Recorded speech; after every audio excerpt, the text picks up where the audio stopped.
ये निभाए छोर, कौड़ी कौड़ी जोड़ के पूंजी लक्ष्य करोड़। गुरुदेव कबीर कहते हैं कि जैसी लगन लग जाए, शुभ लगन अच्छी लगन लग जाए, किसी से हमारा गुरुदेव से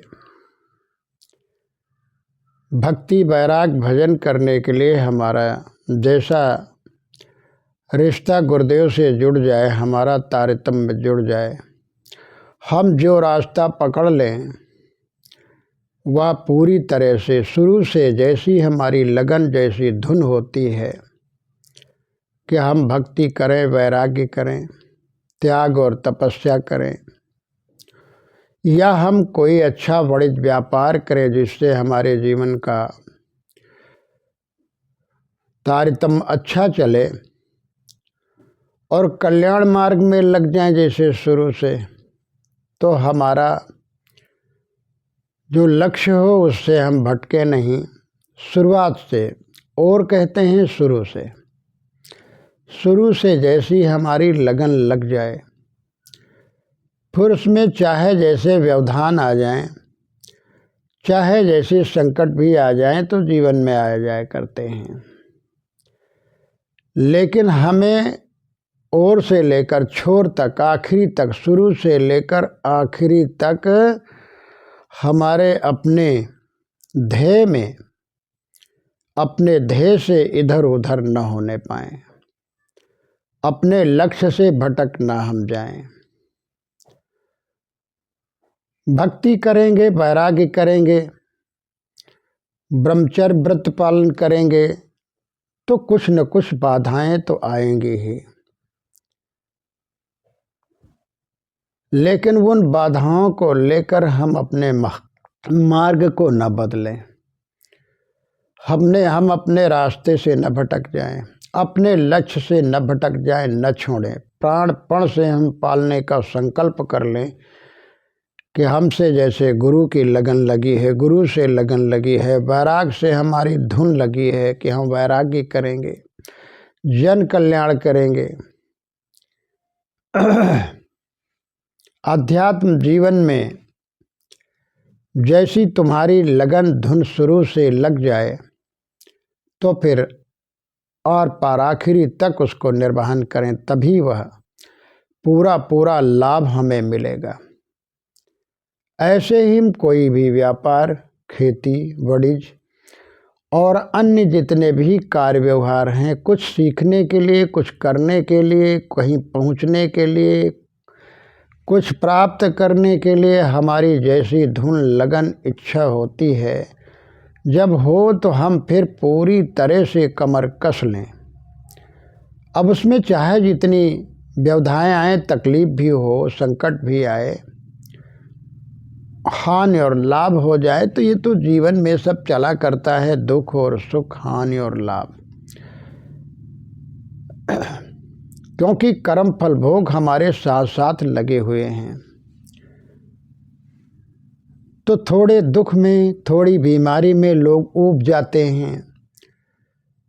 गुरुदेव से लगन तो लगी थी, भक्ति से वैराग्य में लगन लगी थी, लेकिन हमारे ये बाधा आ गई, ये मुसीबत आ गई, ये बीमारी आ गई और हमारा इतना नुकसान हो गया, तो सब गुरुदेव के ऊपर, गुरु के ऊपर, भक्ति के ऊपर थोप देते हैं कि इसमें लाभ नहीं है, शक्ति नहीं है भक्ति में, नहीं तो ये हमारा न बिगड़ता। तो उससे लोग मुकर जाते हैं, छोड़ भागते हैं। पहले शुरुआत में लगन तो बहुत लगी होती है, लग जाती है, मानो तन मन धन सब न्यौछावर कर दिए, पूरी तरह से समर्पित हैं। और ये समर्पण की भावना हमेशा हमेशा बनी रहनी चाहिए, तभी हमें सफलता मिलेगी। अगर जीवन में कष्ट आ रहे हैं, जीवन में मुसीबतें और दुख भी आ रहे हैं, तो ये न समझो कि हम सही रास्ता चल रहे हैं, अच्छा रास्ता चल रहे हैं, वैराग्य कर रहे हैं, भक्ति कर रहे हैं, हमने गुरु भी किया है तो भी हमें हानि होती है, नुकसान होता है तो भी हमें दुख मिलता है, संकट जीवन में आ जाते हैं, ये न सोचो भक्ति करो या न करो तो भी संकट जो आने आएंगे, रुकने वाले ये नहीं हैं। हाँ, अपना मार्ग न बदलें। समझ लो कुछ हमारे अपने कर्मों के भोग उदय हुए हैं तो हो गया, चले जाएं, चले जाएंगे, वो निकल जाएंगे, वो रहेंगे। झंझावात तूफान आंधी तो आती हैं, हम संसार में रहते हैं तो तूफान आते हैं, आंधियाँ आती हैं, ओले पड़ते हैं, बारिश होती है, जाड़ा होता है, भयंकर तपन होती है, बाढ़ आ जाती है और तमाम तरह के नुकसान खेती में हो जाते हैं। और तमाम तरह का नुकसान कभी कभी बड़े व्यापार में भी हो जाता है, नौकरी में भी हो जाता है, सब जगह हो जाता है। ये तो चलता रहता है। तो कभी नुकसान है तो कभी लाभ भी होगा, ये चलता रहता जीवन में, हानि और लाभ। कभी हंसना कभी रोना, ये जीवन का समझ लो संघर्ष में जीवन है, चल रहा है।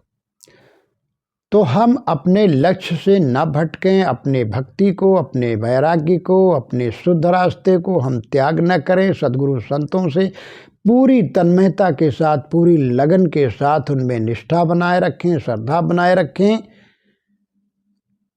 और नहीं तो फिर वो छिछली भक्ति ठीक नहीं होती है। बहुत लोगों की यही होती, भक्ति भाव भादों नदी सबे चली घहराए, सरिता सोई सराहिए जो जेठ मास ठहराए। ये भी साखी ग्रंथ में साहेब कहते हैं। भक्ति के अंग में भक्ति भाव भादों नदी, जैसे भादों में भारी बारिश होती है तो बारिश में सब छोटे बड़े नाले नदी सब उफना जाते हैं, और उसके बाद जेठ में सब सूख जाते, उसमें पानी भी नहीं रह जाता एक बूंद। तो कुछ ऐसे भावुक भक्त होते हैं, भावुक बैरागी हो जाते हैं, भावुक साधक होते हैं जो एकदम से भक्ति बैराग तो उन पर भारी चढ़ जाता है और एकदम से सब मालूम होता है कि अब पूरी तरह से पूरे मन से सब भक्ति और बैराग में जुट जाएंगे, लग जाएंगे। इसीलिए गुरु और संत महात्मा कुछ काल तक संयम, नियम, साधना सिखाते रहते हैं कि कुछ काल तक साधना करो, कुछ समय तक साधना करो, ध्यान करो। और जब मन इंद्रिय पूरी तरह से मजबूत हो जाए, तुम्हारा ध्यान एकाग्र हो जाए, मन एकदम शुद्ध हो जाए और साधना में पूरी तरह परिपक्व हो जाओ, तब उस कार्य में लग जाओ, तब वैराग और भजन भक्ति में जुटो। तो इस तरह पहले अभ्यास किया जाता है। चाहे कोई भी कार्य हो, पहले ट्रेनिंग होती है। तो पहले तो गुरुद्वारे में जा कर के भाई गुरु से ट्रेनिंग लेनी चाहिए, खूब समझना बूझना चाहिए और समझ बूझ करके और इसमें व्यापार करो, भक्ति बैराग करो, कुछ करो तो इसमें लाभ हानि, कभी घाटा है तो कभी नुकसान है और कभी लाभ भी भारी भरकम होता है। तो लाभ ही लाभ सोच करके ना करें कि भाई हम वो गुरु करें, भक्ति करें तो हमारे जीवन में कभी दुख ना आए, बीमारी ना आए, संकट ना आए, कोई नुकसान ना हो खेती में, कोई गृहस्थी में, और कोई अवरोध ना आए। तो ये तो आते जाते रहेंगे, लेकिन तुम अपना भक्ति का, वैराग्य का, व्यवसाय का मार्ग न छोड़ो, न बदलो। चलते रहो, अरे पहुँचोगे, अपना रास्ता न छोड़ो। तो बहुत लोग भावुक होते हैं जो एकदम उफना जाते हैं, और उसके बाद जब भक्ति और वैराग में जब जुट जाते हैं, कोई तकलीफ आती, कोई संकट आ जाते हैं तो वे छोड़ भागते हैं, मैदान छोड़ देते हैं। सरिता सोई सराहिए, तो नदी वही है जो जेठ मास में भी ठहरी रहे। कहने का मतलब हमारे जीवन में यदि भक्ति वैराग्य करते हैं, सद्गुरु संतों से हमारा रिश्ता जुड़ जाता है, हम भक्ति से नाता जोड़ते हैं, जो पूरी तरह से हम जुट जाएं तो संकट आएंगे, तूफान आएंगे। जेठ मास का मतलब होता तपती दोपहरी में जब एकदम से पानी जगह जगह का सूख जाता है, धरती सब एकदम बिल्कुल एकदम फट जाती है, कंकाल हो जाता, मतलब बिल्कुल निरस हो जाती है धरती। उस समय में जो सरिता, जो नदी ठहरा जाए, पानी रहे उसमें, यानी संकटों में भी हमारी भक्ति बनी रहे, हमारा वैराग्य, हमारा ध्यान बना रहे, बराबर सेवा, साधना, संयम और श्रद्धा हमारी पूरी तरह से बनी रहे अटूट गुरुओं में, सदगुरु में, संतों में, अपने कार्य व्यवहार में, अपनी श्रद्धा भक्ति में, अपने रास्ते में हमेशा जब लगन पूरी पक्की बनी रहे तो भी तभी समझो कि हम ठहर जाते हैं, ठहरेंगे। तो इतने में जब ठहर जाए तब समझो कि हम पूरी तरह से हम भक्ति वैराग का जो लक्ष्य है वो पूरा करेंगे। कौड़ी कौड़ी जोड़ की पूंजी लक्ष्य करोड़। जब तुम लगे रहोगे तो जैसे थोड़ी थोड़ी एक कौड़ी कौड़ी जोड़ करके, सदगुरु कहते हैं जब लाख करोड़पति आदमी बन जाता है धीरे धीरे, एकदम से कोई करोड़पति नहीं होता है। तो इसी तरह जब तुम भी चलते रहो तो भक्ति से वैराग्य, वैराग्य से फिर आगे धीरे धीरे जैसे कोई व्यापार करता है थोड़ी पूंजी से, फिर धीरे धीरे पूंजी इकट्ठी होती होती बड़ा व्यापार करता, फिर और भारी व्यापार करता, फिर बहुत बड़ा करोड़पति अरबपति बन जाता है। संयम से चलता है, संयम से खर्च करता है और विवेक से काम लेता तो बहुत बड़ा पूंजीपति वही बन जाता, बहुत बड़ा व्यापारी बन जाता है। इसी तरह से हम भी जो है अपने भक्ति वैराग्य में, श्रद्धा में लगे रहें, चाहे जितने संकट आएँ, लेकिन चाहे संकट ने आ घेरा हो, चाहे चारों तरफ अंधेरा हो, पर डगमग पैर न मेरा हो, रहे ध्यान तुम्हारे चरणों में। यह लक्ष्य होना हमारा चाहिए कि संकट चाहे जितना आए, गुरुदेव से संकल्प लें, सदगुरु संतों से तुम्हारा अगर मन लग गया है, श्रद्धा तुम्हारी जुड़ गई है, प्रेम जुड़ गया है, तो फिर उसमें टस से मस न होना चाहिए। तभी भक्ति में हम पूर्ण होंगे, तभी हम आगे मोक्ष गति को प्राप्त कर लेंगे, तभी हम आगे महान बनेंगे। जब दुखों से, संकटों से हम उबर जाएंगे।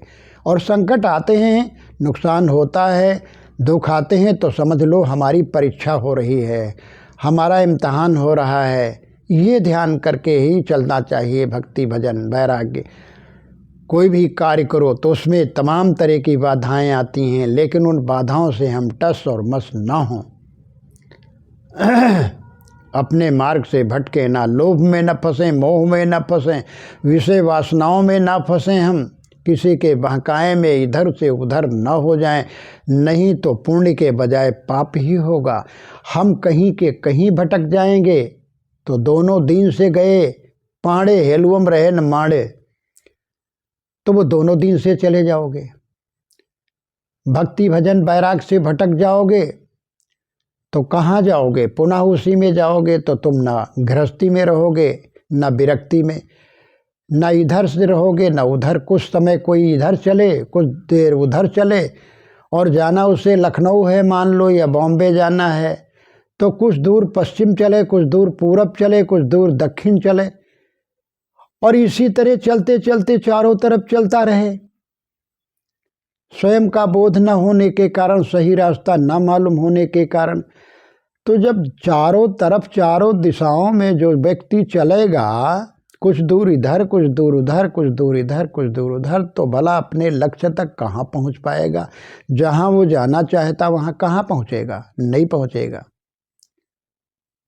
तो इसलिए जो भी कार्य करने के लिए तुम लग जाओ, जुट जाओ। अच्छा कार्य, शुभ कार्य, मंगल कार्य, सर्वहितैषी कार्य, भजन के लिए, भक्ति के लिए, वैराग्य के लिए, मोक्ष के लिए, और अपने जीवन की खुशहाली के लिए, कुछ प्राप्त करने के लिए, कुछ बनने के लिए तुम यदि चाहते हो तो जब लग जाओ तो फिर लगे रहो। चाहे जितने जीवन में संकट आ जाए, कितनी भी हानि हो जाए, कितना भी नुकसान हो जाए, तो लगे रहो। ये न चाहो कि गुरु जी के शरण में आ गए हैं, अब भक्ति हम कर लिए हैं तो अब ये बीमारी क्यों आ गई, ये नुकसान क्यों हो गया, ये संकट क्यों आ गया। ये तो चलता रहेगा जीवन में भाई, आया है चला जाएगा, लेकिन तुम अपना मार्ग न बदलो। देखो जो ईश्वर को मानने वाले हैं, जो भगवान को मानने वाले हैं, जो खुदा अल्लाह को मानने वाले हैं, कितने भी संकट आ जाते हैं, कितना दुख हो जाता है, रोते धोते हैं बेचारे और कहते हैं जो मालिक करता है ठीक है। लेकिन मालिक से कभी अपना, अल्लाह से, मालिक से, भगवान से, ईश्वर से कभी अपना ध्यान हटाते नहीं हैं। भक्त प्यारी राम की जैस प्यारी आग। साहब कहते हैं कि भक्त प्यारी राम की जैस प्यारी आग, सारा पट्टन जरमुआ बहुर ले आवे मांग। साहब कहते हैं राम की भक्ति, जो प्रभु की, गुरु की भक्ति ऐसी प्यारी होनी चाहिए। कितना बढ़िया उदाहरण साहब ने दिया है कि जैसे किसी के घर में आग लग जाए तो पूरा गांव स्वाहा हो जाता है। कभी कभी मैंने देखा जहां झुग्गी झोपड़ी हैं, चले जाओ सब झोपड़ी ही झोपड़ी हैं। नदियों के किनारे जहां सैलाब आता है, जहां बारिश में सभी गांव घर सब कट जाते, चले जाते नदी में, सब विलीन हो जाते, फिर दूसरी जगह छप्पर छाते रहते। तो मारे भय के वो मकान महल नहीं बनाते हैं, समर्थ होते हुए भी अपने झुग्गी झोपड़ियों में, छप्परों में अपना गुजर बसर करते। वहाँ जब कभी आग लग जाती है तो पूरे गांव के गांव एकदम सब राख हो जाते हैं। तो ऐसा भी होता है कि आग लग जाती, पूरे गांव के लोग जल जाते, सब स्वाहा हो जाता है। और जब बच जाते हैं लोग तो रो धो करके और कहते चलो कोई बात नहीं है, लाओ भैया बच्चों को कुछ खिलाया जाए, बनाया जाए, कुछ अनाज बचा हुआ है, कुछ बर्तन बचे हुए हैं तो खाया बनाया जाए। आग तो पानी से सब बुझा दी गई है, आग तो रही नहीं गई है। देखो भैया कहीं आग मिल जाए, देखो बच्चा कहीं आग मिल जाए तो मांग लो, फिर भोजन बनाया जाए। कितनी प्यारी आग है।